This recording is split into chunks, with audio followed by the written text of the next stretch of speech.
баргузории фестивал зеҳнҳои хуфтаро бедор намуда ба инсон умеди дигар мебахшад. барои кӯдакон эҷод намудан хеле душвор аст, зеро шоир бояд худро дар олами кӯдакӣ эҳсос намояд. кӯдак шеъри равонро хуб қабул намуда ба зеҳни худ ҷой мекунад. он нафаре ки аз хурдӣ рафиқи китоб бошад, ҳеҷ гоҳ дар зиндагӣ гумроҳ намешавад, зеро китоб раҳнамои мо дар оянда мебошад. кӯдакро аз хурдӣ бояд китобхон намуд. ин ба он маъност ки волидайн ба фарзандони хурдсоли худ ҳикояҳо ва афсона хонда мазмунашро нақл намоянд, то ин ки баробари ба даст гирифтани китоб кӯдак донад ки дар он чӣ гуфта шудааст. ҳамчунин ҷалби беҳтарини фарзанд ба китоб ин тӯҳфа намудани китоб ба онҳост.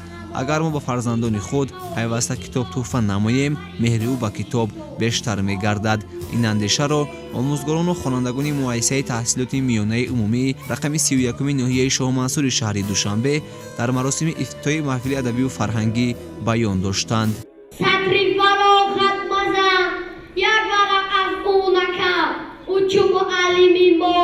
هر سخنش رهنما منبری خوانش کتاب رهبری دانش کتاب همدمی دلسوزی ماست معرفت آموزی ماست ساز شتاب امروز سوی کتاب امروز به کتاب خیره است عقل به کتاب خیره است عقل کتاب خانمانی عقل کتاب آبودانی عقل کتاب مغزجانی عقل کتاب مهربانی عقل کتاب سرابانی عقل کتاب محزن دانش کتاب روزن دانش. این فستیوال برای ما خوانندگان روحیه ما رو بلند می‌سازد، ما رو شوق ما رو زیاد می‌گرداند، ما رو برای به سوی خواندن کتاب راهنما می‌سازد. با سرور فرزانه رسیدیم به دولت، امروز شرفمند بود میهن و ملت. дар баробари ин онҳо барномаи хотирмонеро пешниҳод намуданд ки писанди ҳамагон гардид. маҳфили мазкур дар воқеъ аз ҷониби таълимгирандагон дар сатҳи баланд иҷро карда шуд, зеро ҳар як иштирокчии фестивал тавонист ба ҳамагон нишон диҳад ки онҳо суханвару сухандон ҳастанд ва бо дониши худ метавонанд фарҳангу ниёгони миллати тоҷикро ба дигарон муаррифӣ кунанд. ёдрас мешавем ки имрӯзҳо дар кишвари соҳиби истиқлоли мо аз деҳкадаи дур сар карда то пойтахти кишвар фазои ҷашни ҳукумфармост, зеро ҷашни китоб дар воқеъ барои ҷалби китобдӯстон мусоидат менамояд. имрӯзҳо шоҳиди он мегардем ки кӯдакону наврасон то кадом андоза аз осори гузаштагонамон бохабар ҳастанд. маҳз ба василаи ташкилу баргузории чунин ҳамоишҳо насли наврас имкон доранд дониши худро ба ҳамагон нишон дода бори дигар собит намоянд ки мутолиаи китоб барои ҳар як фард муҳим аст. донишу заковат барои инсон нақши муҳим бозида моро водор месозад ки барои донишандӯзӣ саъю талош кунем.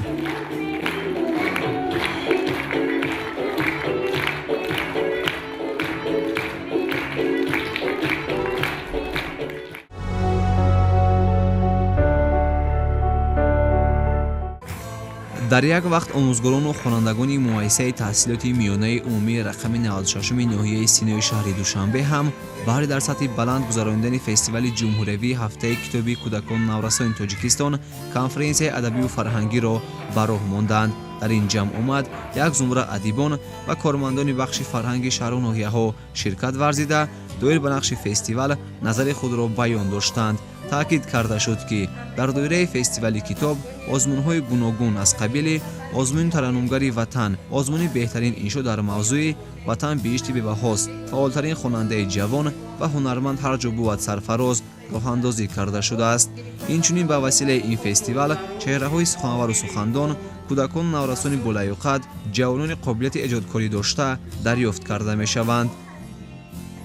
душанбе шаҳри зебо манзар асти, ба чашмонам мисоли гавҳар асти, ба ҳар ҷое ки бошам бо ту бошам, баробар ту маро бо модар асти. душанбе пойтахти тоҷикистон, аҷаб шаҳри зебо ҳамчу бӯстон, тамоми мардумонаш шоду хандон, барояш месароям аз дилу ҷон. зикри хос аст ки имрӯзҳо ба василаи озмуни ҷумҳуриявии фуруғи субҳи донои китоб аст қишрҳои мухталифи ҷомеа ба китобу китобхонӣ рӯй оварда истоданд. махсусан кӯдакон наврасон низ дар ин замина ҳавасманд гардида сол шумораи дӯстдорони китоб ба маротиб меафзояд. фестивали ҷумҳуриявии ҳафтаи китоби кӯдакон наврасони тоҷикистон низ яке аз иқдомҳои пешгирифтаи вазороти фарҳанги ҷумҳурии тоҷикистон дар ҳамкорӣ бо дигар сохторҳо ба ҳисоб рафта барои рушди соҳаи фарҳанг ва пайдо намудани хонандагони болаюқад замина фароҳам месозад. тавассути чунин барномаҳо мо метавонем бо адибон, шоирон ва нависандагон аз наздик шинос шуда бо онҳо ҳамсӯҳбат шавем ва дар бораи илму маърифат, яъне дар бораи асарҳои эҷодкардаи онҳо суҳбат кунем.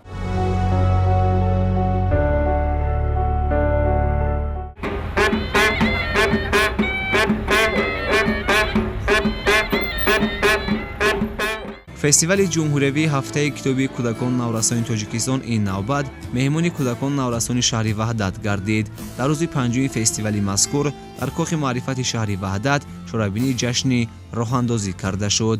тавре мушоҳида намудем дар ин рӯз саҳни кохи мазкур фазои ҷашнӣ дошт, зеро дар ин макон намоиши китобҳои бадеиву бачагона, рӯзномаву маҷаллаҳои даврӣ ташкил карда шуда ҳамзамон хонандагони мактаби санъати шаҳри ваҳдат зери навозиши асбобҳои зарбиву нафасӣ ба ин тадбир ҳусни тоза бахшиданд.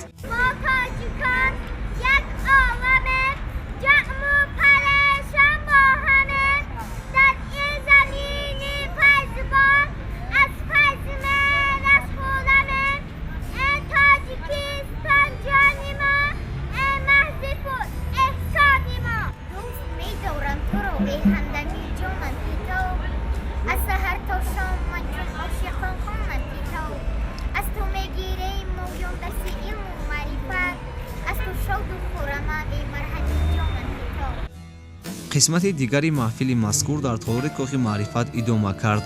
ширкатдорон зимни суханронӣ иброз доштанд ки инсоният дар тӯли мавҷудияти худ бо истифода аз ақлу заковати хеш сарватҳои моддию маънавии зиёде офаридааст. китоб низ ҳамчун сарвати бузурги маънавӣ дар ҷомеаи башарӣ ҳамчун маҳсули ақлу заковати мардумони соҳибтамаддун шинохта мешавад. нақши китоб дар инкишофи маънавиёт ва ташаккули шахсияти инсон саҳми бағоят бузург дорад. ба шарофати мутолиаи мақсадноки китоб ҳар шахс метавонад афкору андешаи парешони худро ба низом дароварда фикр карданро ёд гирад ва донишу иттилооти худро васеъу амиқ намояд. аз ин ҷиҳат китоб қутбнамоест ки инсонҳоро ба роҳи рост ба сӯи маърифат ва дар ниҳоят ба соҳили мақсуд раҳнамоӣ мекунад.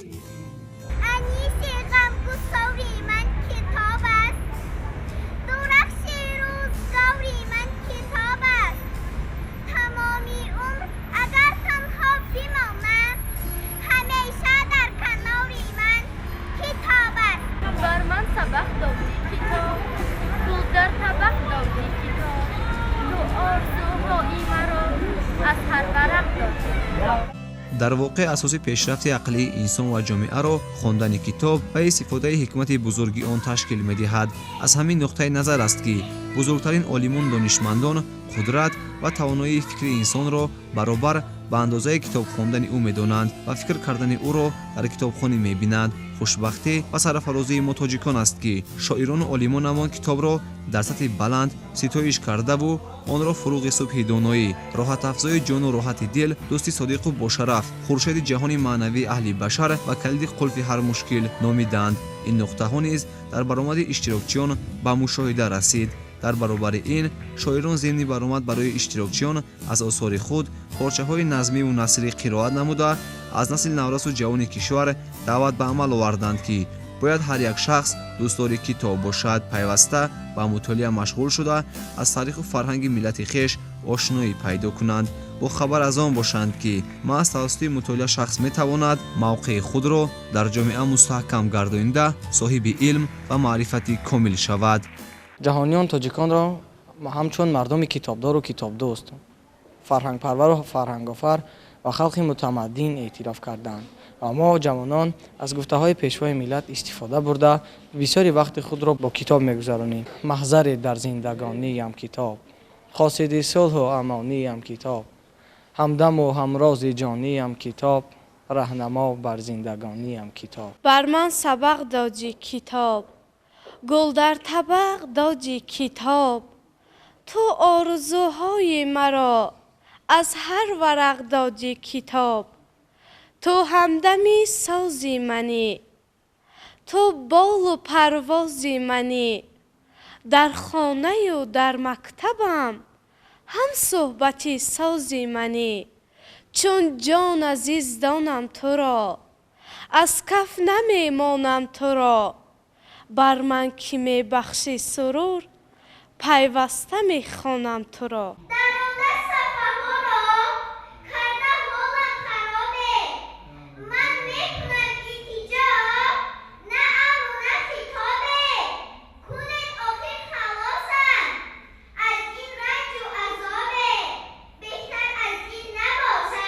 ҳамзамон хонандагон қайд намуданд ки воқеан муносибати ҳадафнок ба китобхонӣ ва огоҳ будан аз андешаҳои бузургони илму адаб яке аз хусусиятҳои миллати соҳибтамаддун ба ҳисоб меравад. халқи тоҷикро ҷаҳониён аз давраҳои қадим тавассути илм, адабиёт ва санъаташ мешиносанд ки ин нишонаҳои бузурги фарҳангиро маъз китобҳо ҳифз ва баррасӣ намуда то имрӯз оварданд.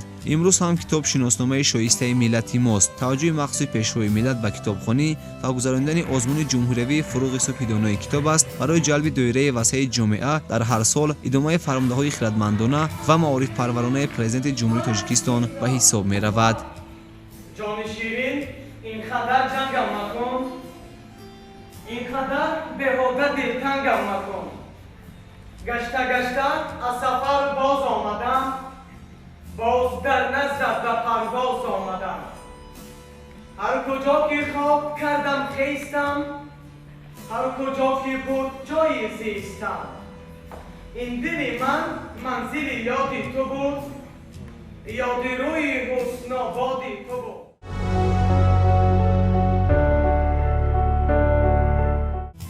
дар ин рӯз дар шаҳри хуҷа низ дар доираи фестивали ҷумҳуриявии ҳафтаи китоби кӯдакон наврасони Тоҷикистон маҳфили фарҳангӣ доир карда шуд.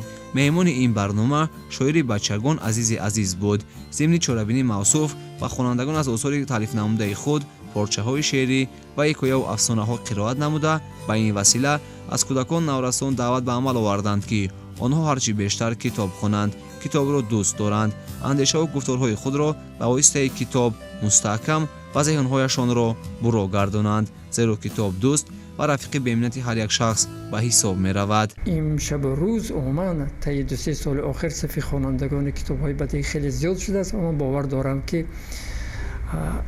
ҳама сола меафзояд ва рӯзе мерасад ки ин толор, ин китобхонаҳо барои бачаҳои китобхон тангӣ мекунад. аз ҷумла дар шаҳри хуҷанд ҳам китобхонаҳои боз ҳам бузургтар месозанд ва ин орзуи мо адибон аст ва албатта орзуи худи бачаҳо ҳам ҳаст. дар баробари ин хонандагон низ аз осори пурғановати нависанда Азизи Азиз огаҳ буда тавонистанд бо пешниҳоди барномаи рангини худ ба ҳамагон нишон диҳанд ки насли наврас аз осори адибону шоирон бохабаранд. шеъру афсона, ҳикояву қиссаҳои таълифнамудаи онҳоро мутолиа карда барои зиёд намудани дониши худ талоши бештар доранд.